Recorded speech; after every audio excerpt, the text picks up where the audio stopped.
तंत्र। जब मनुष्य अपने नासाद्वार से ऑक्सीजन गैस O2 को श्वसन करता है तो नासाद्वार से गुजरते हुए सीधा श्वास नली में आता है और यहाँ से श्वास नली से आते हुए श्वास नली में 2 भागों में विखंडित हो जाता है, जिसमें से हमारा फेफड़ा जो है 2 भागों में बटा हुआ है, इस तरफ दायां और इस पर बायां। इस प्रकार से 2 भागों में विघटित हो जाती है।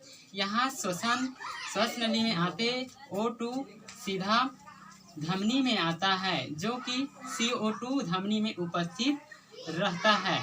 फिर वह धमनी में आने के पश्चात छोटी छोटी कुपिकाएं के रूप में, जो बूंद रूप में कुछ दिखाई दे रहा है बुलबुले के रूप में, उस पर ये उपस्थित हो जाता है और कार्बन जैसे गैस को अवशोषित कर देता है और ऑक्सीजन गैस को सीरा में भेज दिया जाता है। इस प्रकार से जुड़ा हुआ है ये सीरा, जिसमें हम हृदय चक्र में पढ़े हैं, और ये हृदय से फिर सीरा से गुजरते हुए महाधमनी में रक्त को चारों ओर प्रवाहित करने का भी कार्य करती है। और यहाँ पर O2 उपस्थित रहता है और प्लस CO2 रहता है, जिसमें से कार्बन जहरीले गैस को भी कुपिकाओं द्वारा पुनः बाहर छोड़ दिया जाता है।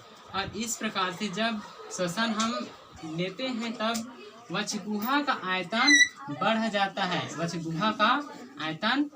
जाता है, और डायफ्राम जो है शिथिलन यानी सिंपल सामान्य रूप ले लेती है और उदर गुहा फिर संपाट रूप भी दिखाई देती है। अब जैसे ही हम श्वसन को छोड़ते हैं वैसे ही ये पुनः इनका आयतन जो है कम हो जाती है। इस प्रकार से ये क्रियाएं बार बार चलती रहती है। इसको हम आसानी से श्वसन चक्र द्वारा समझ सकते हैं। नासाद्वार से श्वास नली से हमारा श्वास नली से ये श्वसनी से हमारा ये यहाँ से धमनी, जिसमें से हृदय चक्र में देख चुके हैं आसानी से, और धमनी से सीरा, कुपिकाएं और नासाद्वार। इस प्रकार से क्रियाएं पूर्ण रूप से मनुष्य का चलती रहती है।